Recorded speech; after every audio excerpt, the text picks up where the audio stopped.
the more you're grateful and thankful for little things, the more bigger things actually come. Then you notice them, because if you're not grateful with little things, how are you going to notice a big one? True. Yeah. And that, for that reason, most people will say I'm a rebel, because they'll say, "Well, you're smiling. Things are bad right now." Well, I'm a rebel. If that's the case, I'm a rebel as well. There you go. Rebel Chi, we'll call you. Yeah. Yeah. Oh, fantastic. Life has its share of ups and downs. What truly matters is how you get through those ups and downs. Hi, welcome to Bounce Back with Coco-Chi, a show designed to motivate, inspire, and help you to overcome the challenges life throws at you. Whether it be health and fitness, sex and relationship, business, career, spirituality, life, or just about the simple day-to-day stuff that stops you living your full potential. Stay tuned as we deliver inspirations, tips, and tools to help you navigate these challenges. I am your host, Coco-Chi. Hey, we are back again. This is another episode. Hi everyone, welcome to another episode of Bounce Back with Coco-Chi. As always, it's my absolute pleasure to be able to connect with you today. I am your host, Coco-Chi. So today we have a special guest, a friend of mine. It's like a runaway friend, but I managed to track him down, and I will let him to introduce himself. Patrick, welcome to Bounce Back with Coco-Chi. Can you tell our listeners a little bit about you? Yeah, of course. Thank you for welcoming me, first of all, Coco. I am a speaker, a consultant, marketing consultant, and I help to elevate brands' presence online, as well as their product, service, and whatever it is that they do. I do online and offline, helping them to increase their customer base. Amazing. Love that. We actually got a history. We met is it 4-5 years ago? Something like that? Yeah, I believe it was, 2016, 17, that time. And, I think it was at one of the, a speaking summit where we were learning, more speaking engagement. Yeah, in London. Like Yes. That's long that we've been here for long.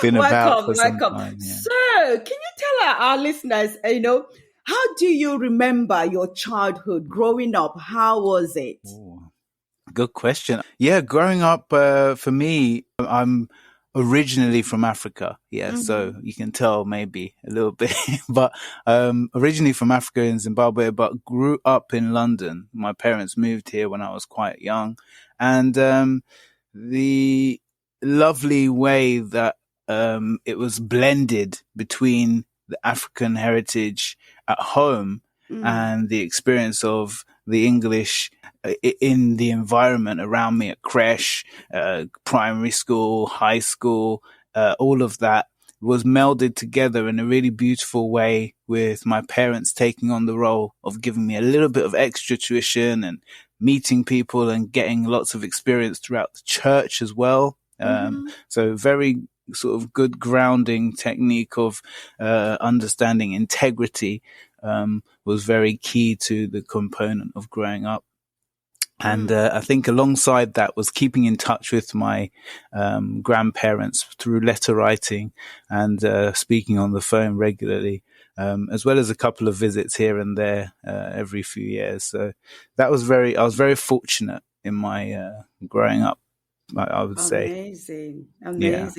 That's really lovely. So it's kind of like set a foundation for you. Yeah, it was very important. So, the way my household was, because I was the eldest child, I have a sibling who's 6 years younger than me. And, he was born here in London in Tooting, whereas for me, I was born back home. And being born back home, difference being, I was actually born, not many people know, but I was born in a small hut where the cradling for where the baby You're is like a Moses. almost, yes, yeah. And I was one of the first babies born there, in that actual room. I think it was actually, I was number one or number two, I'm not sure. Either way, it was a unique experience. So it was kept getting retold, and these kind of stories were sort of kept getting retold to me as I was growing up, and experiencing the difference between how I was brought up in my time to my siblings and my other cousins who were also in and around the London area. So we were all sort of brought up together as brothers and sisters, with my cousins. So it was really lovely to have that extended family together. Awesome. Love. So, as this show is called Bounce Back, everyone have a story. This is live. We all have stories, untold story that we are yearning to tell people. What's your bounce back story? Oh, I have a few. Oh, okay. Can we start I somewhere always now? say, life is a roller coaster. Some people describe it as a roller coaster. And it's never really a case of you get to any success point. It's just that there are many things that you want to achieve. And so it's just a continual journey. But as a roller coaster, there'll be many sort of dips. Some people, there'll be many dips. Others, there'll be one specific one. And for me, I'd say that there are a few, with one of them being the most recent lowest. So I would draw upon one before the most recent and expand on that. That was the fact that I was privileged enough to go to university, and having gone there, I say it's privilege. Some people might say it's a disadvantage. But but at the same time, it allowed me to absorb many different viewpoints and experiences of other people in an environment where there wasn't a single focus on why I would want to learn from them. But leaving university, I actually got married very early, and I was 26 years old when I actually got married. Okay. Now, the bounce back here is the fact that I had left university, and it caused me to sort of have a problem with my parents, who'd put all their work, as I said to you, into making sure we had a foundation. The African way of things, training their children to study something and they rebel. Yeah, exactly. And there's me going, oh, well, I know better now. I've learned, and I can see there's Alan Sugars, there's these people, they haven't even got a degree. I need to go and do what I need to do. Yeah. And I actually, at the time, I really wanted to be on television. Just before that, I'd experienced being a radio show host, a broadcaster, and producer, and it got me a little bit of fame. And I'd realized, it probably isn't the best thing to be in front of the telly. But by then, I'd already been offered a job at Bid Up TV. I'm not sure if you know where they sell things on television. Yeah. Oh yeah. The shopping channel thing. That's it. So I sort of said, yes, fantastic. But obviously, to my parents' dismay, it meant I would leave the very last year of university to begin this job. But they had, guaranteed I would obviously be paid, and they would support me throughout the actual job to complete my degree.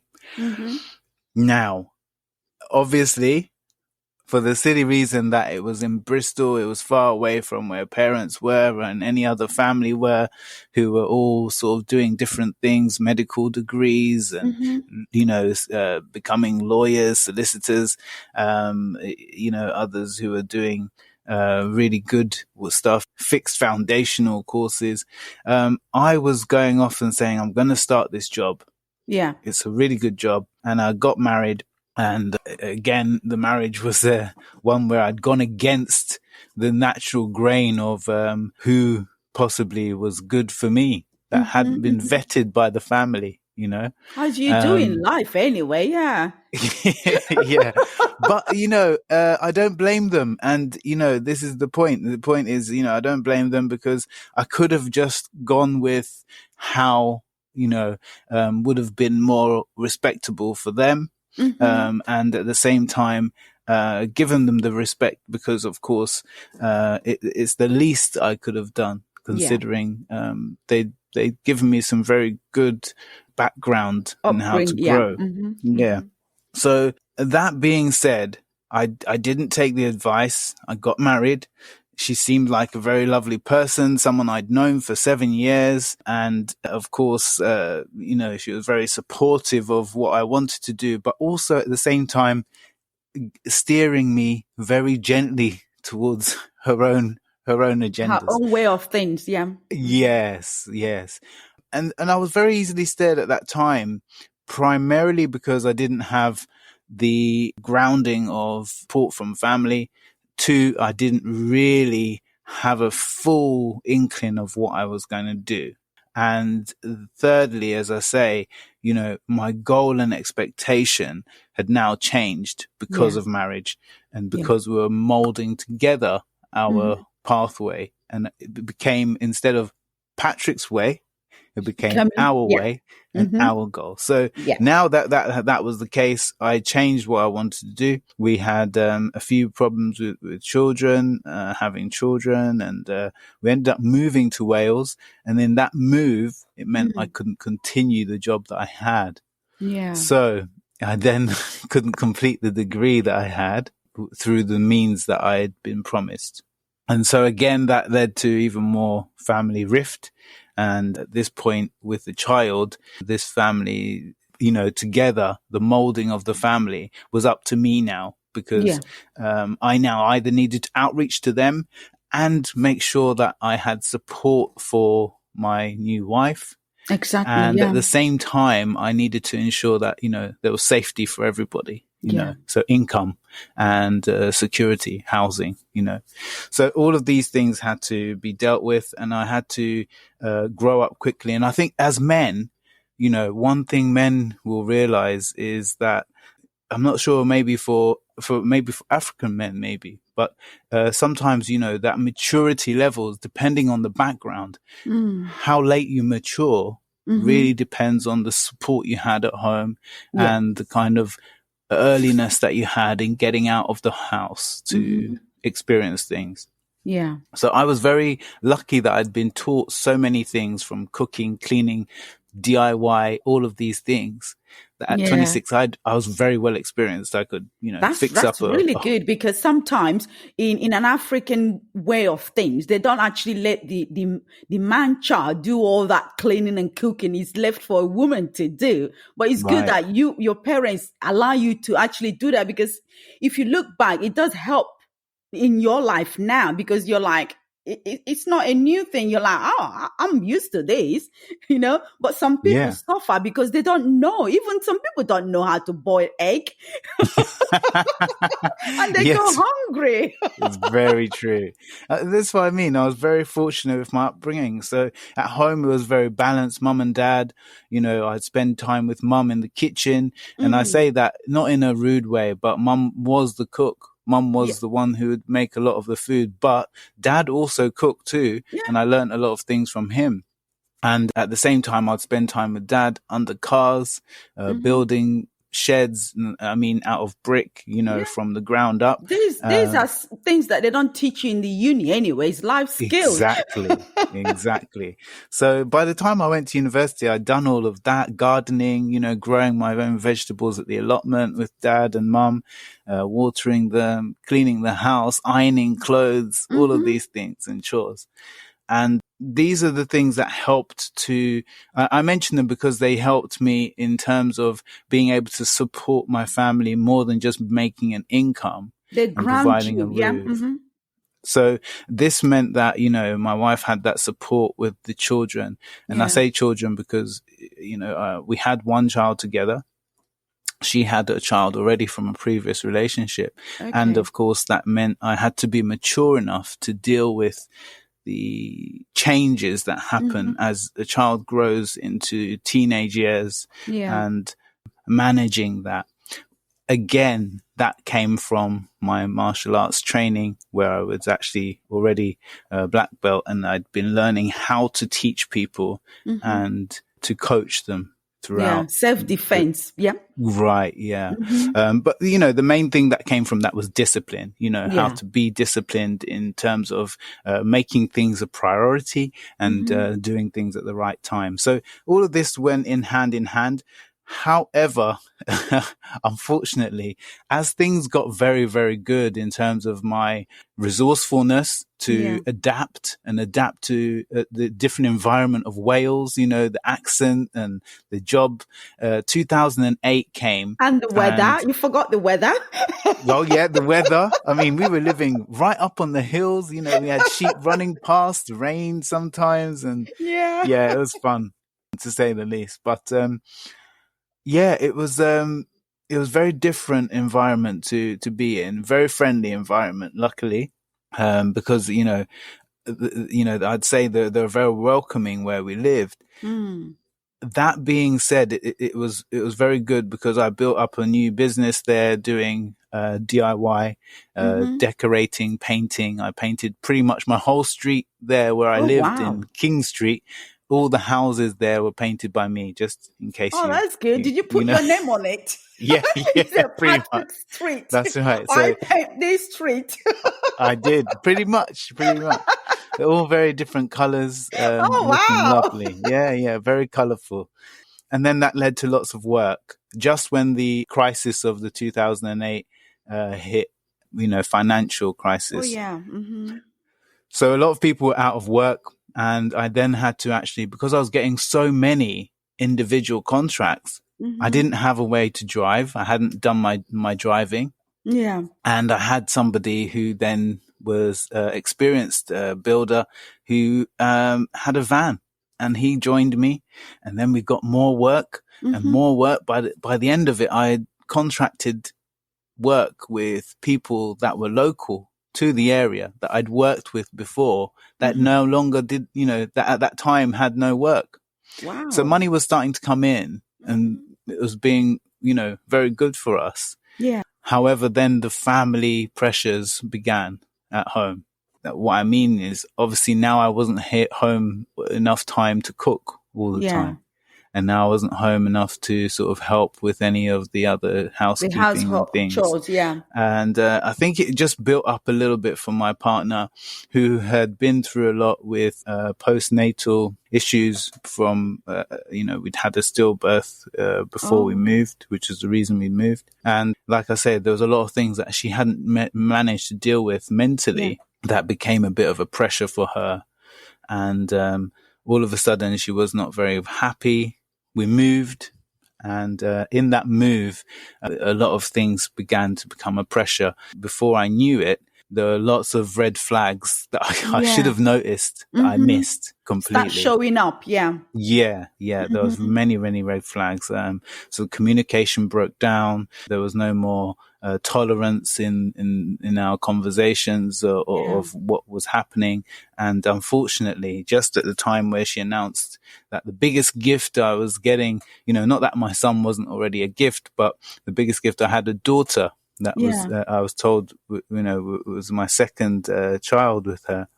And at that time, that's when she decided she wanted to end the relationship. Oh, wow. So for me, it was a very big thing because my parents, they'd met when they were 14 years old. They'd got together and married when they were, in their 20s. But they'd been together, as just friends, and then, girlfriend, boyfriend, and then got married. And as I say, they'd been together the whole time and up till recent. So for me, it was like I never thought I would end a marriage. Yeah. So it was a big, big down for me, the very first big downhill on that roller coaster. And as you can imagine, sometimes when you go through a low, you think that the world is ending. That's it for you. Everything's crumbling. How can this be happening? All of these kind of questions. Yeah. And, but instead, what happened was I had to find a way to say, okay, fair enough. I'll grant you your wish. If that's what you wish, you want to end, and we've tried. Let's find how we can make it work after. But in the process of doing that, I think someone else influenced, because it was no longer just us talking. There was now other influences inside the relationship. And she was getting advice from other mothers, other people, and people who knew the system and how to use the system. And unfortunately, she made some false claims, which meant one day where I found a new job, because I had to find a new job. The business had gone now. The contracting business had gone. And I found a new job where I was getting trained in marketing. But it was an hour away there and an hour back every day. So when I got back, having agreed that I'd be moving out in 2 weeks, the week before that was supposed to happen, I just came home to an empty house. And I was very shocked. And I thought, oh my word, what am I going to do? Where is everybody? Where are the children? Where has she gone? What's happened here? Patrick, really? Oh my goodness. And I was very, very shook. I was very shaken, didn't know what to do. I think a few hours later, it even took me a few hours before I even called the police to say, I need to report missing people. And they said, no, you have to wait 72 hours before you can report it. Really? See, that's the problem with all this whole thing. Anything can happen in an hour, let alone 72 hours. Right? You can't report anyone missing until they've been missing for at least 72 hours, which to me is bizarre, because they said, they could have gone away. They could have just decided to hide. They could have retreated for some reason, and we can't act. So it was for me to figure out what to do. Yeah. And it wasn't until this was on the Saturday morning when I came back from work. I say Saturday morning, Saturday afternoon. Bear in mind, I'd been seeing my child who had not long been born, my daughter, who actually, funny enough, I'd called her my gift. Gift. That's in beautiful. Shona. It's called Tapiwa. And, she had just disappeared with everything. And on the Monday morning, I went to report it, and I was served notice for court, of which that's where I was, for the first time in my life, had nothing to say. Like I was, just came crashing down. Yeah, 100%. And I didn't know what to do. This is the morning I'm going to go, right, I've got to go to the police station. I've got to report them missing. Bam, bam, bam, bam on the door. Hello? Here, these are your papers. You've been served. What? Open it up. It says you've got to be in court tomorrow. And as I'm reading, I'm feeling sick. I'm running to the bathroom. I'm throwing up. I'm reading every page I'm reading. I'm throwing up. I'm thinking, I can't believe this is what she's written. Wow. And can't believe these are the things that she's claiming.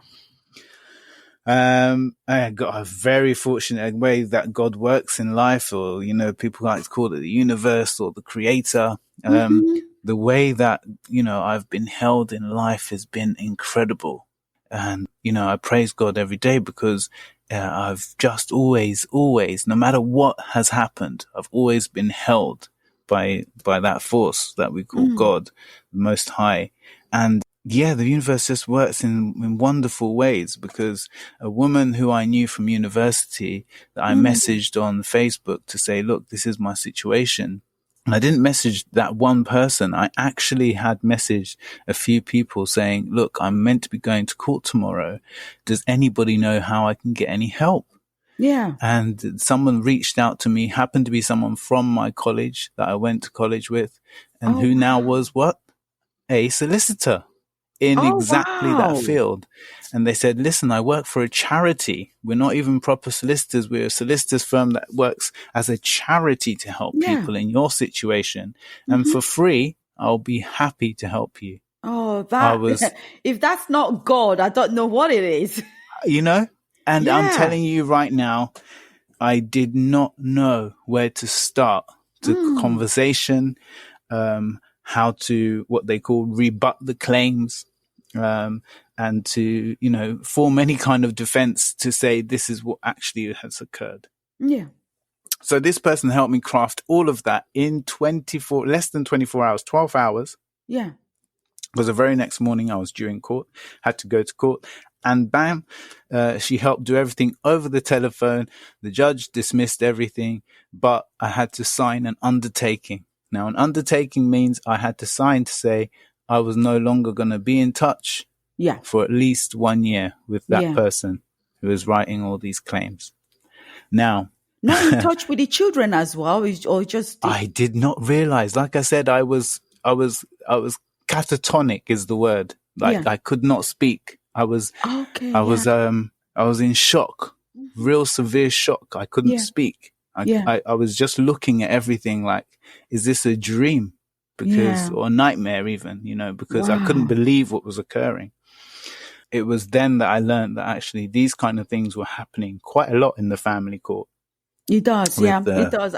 I've been there, but not mine is a different case, I mean, it happens both, I wouldn't say it's just men or just women or anything like that, but it happens. The family court allows for this kind of thing to happen, to the breakup of the family unit and for false things to be said about one and the other and to be accepted even though there's no evidence or whatever. So all of these things happen. And I was learning that these things occur quite frequently. But as I said, I didn't know when I signed that meant I wouldn't see the children for a year. Oh, right, yeah. So, that broke my heart and did break my spirit for a little while, quite a while. However, the job I just got was actually in training you to overcome barriers in confidence, in speaking to people, approaching people, and convincing people to do something of benefit for charity. Yeah. Now, in learning about this new role, not having anywhere, remember the judge actually said, well, because what she had tried to do in the court was to remove me from my home and make me homeless. So, wow. The judge said, actually, no, because you had agreed when you were going to move, we were going to allow you to stay there because had she waited a week, you would be out. Yeah. So for this reason, we are not allowed to force you to be homeless. You'll be given the privilege to stay at your home for another week. Yeah, I think it's against the law to make someone homeless anyway. So that's right. It is. Yeah. They said, well, we're going to allow you to do that and collect any items that you wish. And so for 2 weeks, I had time to get my training in my job, begin my job properly, find somewhere to stay. I made friends with someone at work, and he allowed me to stay in his house for those 2 weeks, and I received my first paycheck. But did I tell you that this job was 100% commission? Commission? 100%. Wow. No basic pay, nothing. So, when I talk about faith and having faith in the universe and trust, this is like, the biggest ever faith. And I earned the most money I've earned in a job, ever, actually, to be honest. It was a lot of money in those 2 weeks. I dedicated myself to learn how to speak to people, the art of what we were doing and why it was beneficial. And because of the focus I had to have and the amount of hours I had to give to the job, it meant I couldn't think about anything else. Yeah. And because of that, it blindsided me to just give all my utmost focus on that role. On that, role, Within, like I said, within those 2 weeks, I earned more than enough money to put deposit for my own place. Wow. To have more clothes, because I had I was walking around in boots that were talking. Wow. Wow. This is amazing. Amazing. And I had enough money now to get some mediation talk and to see how I could get in touch with my children and see how I could sort of forge that talk. And unfortunately, of course, I still learned it was going to be 1 year. So that's when I was beginning to understand how the court system and the law system worked. Yeah, But as I it's say, quite, it can be a long journey. it was, yes. It Yeah. was a long journey. But as I said, because of the pain of what had happened, it drove me to focus solely on what I was doing for work. Mm-hmm. And in doing that, that's what led me to a promotion within 9 months, the record time, actually. I think the fastest is 6 months in that business, but I did it in 9 months. So I was promoted from a street promoter, if you like, to a marketing manager within 9 months. Wow. And in that time, they moved me to London, so away from Wales. I was now back near home. That is amazing. Where your heart is. Right.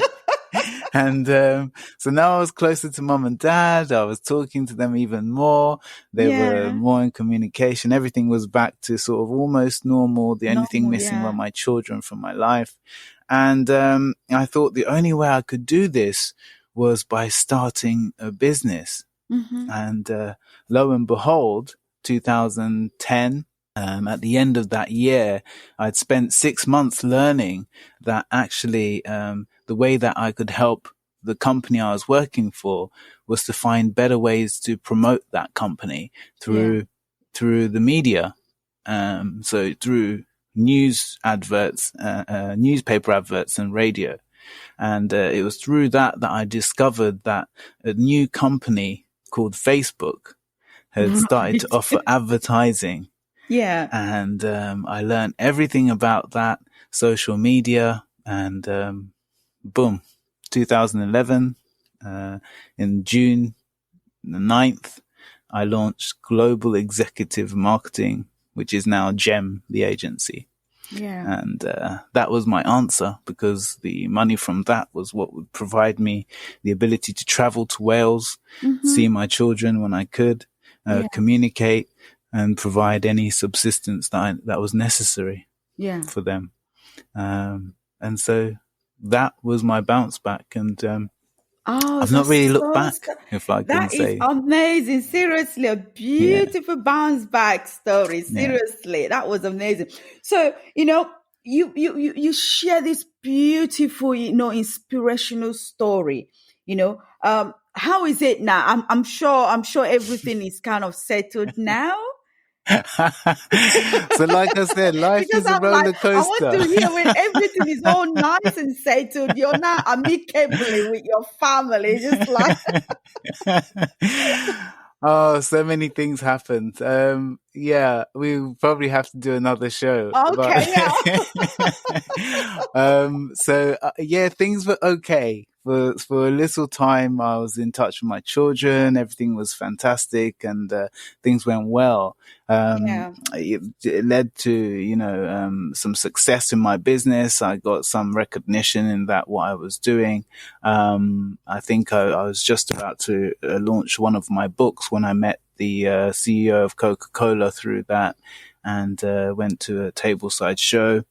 Helped promote my son, who was a YouTuber at the time, for a gaming station, and started to read my daughter books every night, every other night via the telephone, as well as seeing them regularly. So it ended up being a case that, yes, things were steady for a very short time. But as I said to you, life is a roller coaster, and another big negative hit, which led to a little decline in my business, another decline in things. It is life, like you said, but rightfully said, life is a roller coaster. It is, seriously. Sometimes you're going up and then down again. It's just that slope going up and down and all that. So, but I'm back here. I'm back. Yeah, you're back, seriously. That's and it's lovely to see your smiling face again. I've never seen anybody smile. I thought I was the queen of smile. You are the queen, definitely. I must be the king then. Well, you are the king of smile. Thank you. Despite what's going on, you still got these bright smiles, it's amazing. It's amazing. So has fear, let's talk about fear now. Has fear of criticism, hold you back from sharing your creative work with the world? I know you are very creative. You're a digital guru, like I said before. I've learned a lot from you. I know we've known each other for, nearly 5 years now, and I didn't know these stories anyway. So, but has fear of criticism hold you back from, sharing more your creative work with the world in general? Yes, definitely. For two reasons. One, the family area and dimension is Yeah. it's something that everyone goes through, whether you're male or female. But predominantly in the media, you'll find they talk about males not being the ones that are very forthcoming or honest or reliable in that environment. So it was like, if I'm voicing my opinion and it's negative about a female encounter that I've had, that's not going to be welcomed. Also, I had worries about the knock-on effects of telling this story and how my children would now relate to their mother. Exactly. Yeah. So all of these things were a concern to me. And, even now in voicing it, I guess a little bit in my mind was always like, oh, should I really say anything? What can I say? But what I've realized is it's important to always face fear, because before all of this, I'd overcome every one of my fears just by deciding, well, no, I'm going to face it. Started Exactly. with dogs, then swimming, then I can't think. In fact, swimming was never one. What was it? Mainly just, little things like standing up to people who were bullies even. So all of these things were just things that I just got over by just facing it head on. And I think that's what I've had to do now. The challenge has been, can I stand up and say, right, it doesn't matter.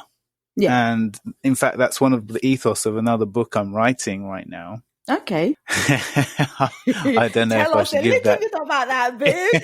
I know you're holding back. Oh, wow. I haven't, this is exclusive then to you. Okay.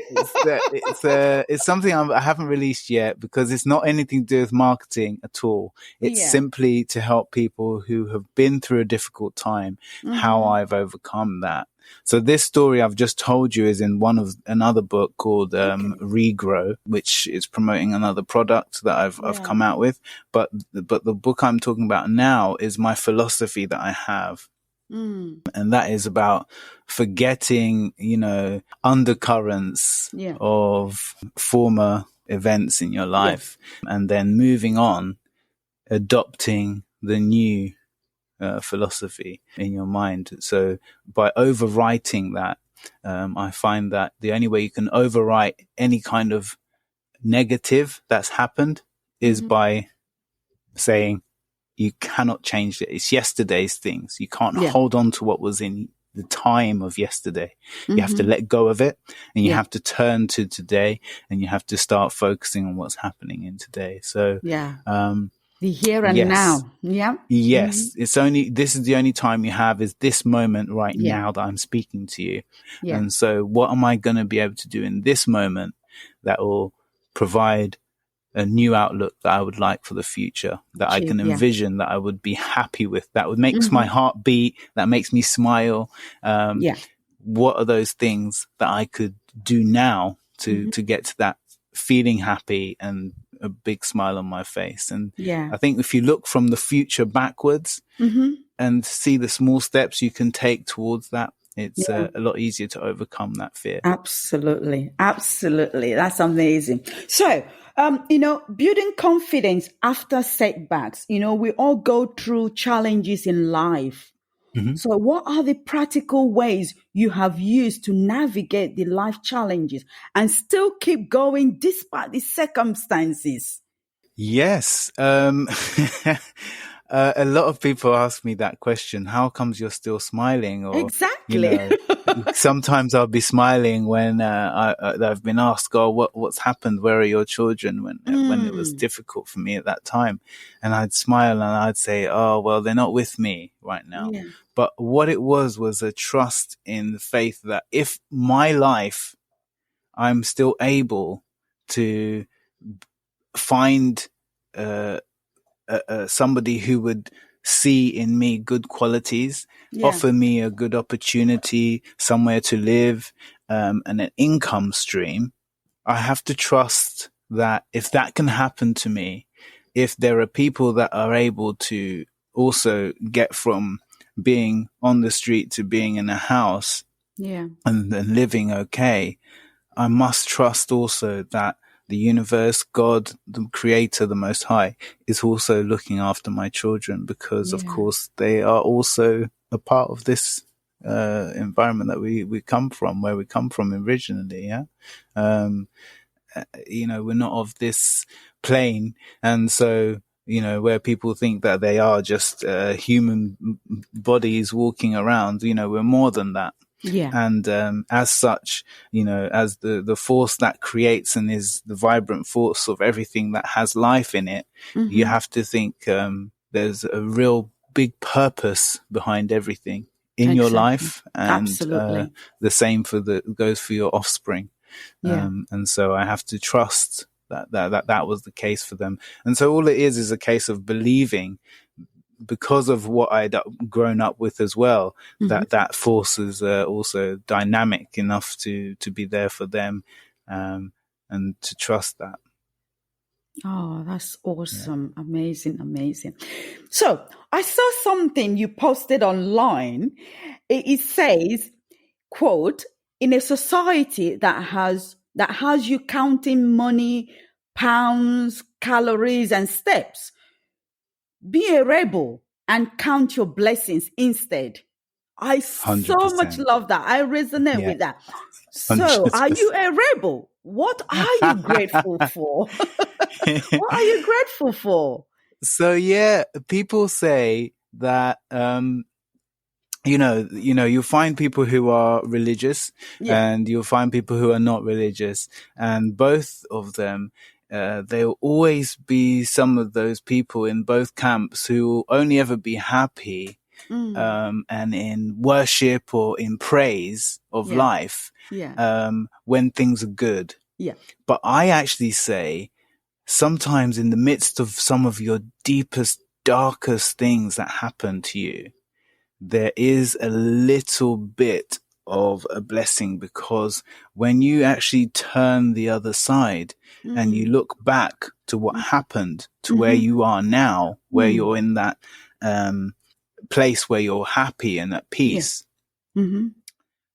you would never have been there. You would never have been as strong as you are now had that not happened. It completely shapes who you are now. Exactly. Yeah. So those experiences are things to bless, but also, they're very little things. I'm very scientific. I'm very a number cruncher, and little things like, we forget that our eyes are made completely brand new in 24 hours. We forget that, when we go to sleep, we don't have to think about breathing. And we always set an alarm and set a calendar, and we think, oh, tomorrow is guaranteed, but nothing is guaranteed. But we wake up. So these are little things to be, thankful for. The fact Very that, grateful, we have a few hundred bones just, in our feet, and just before our knees, there's quite a lot of bones there. And every foot that every time we make a step. Yeah, lots of phalanges, they call it. Correct. There's a chance for a broken or disconnect there. So, you have to be really, really thankful in life. And I find the more thankful I am whilst in the everyday, the more things I find that I can be even more thankful about. I get more.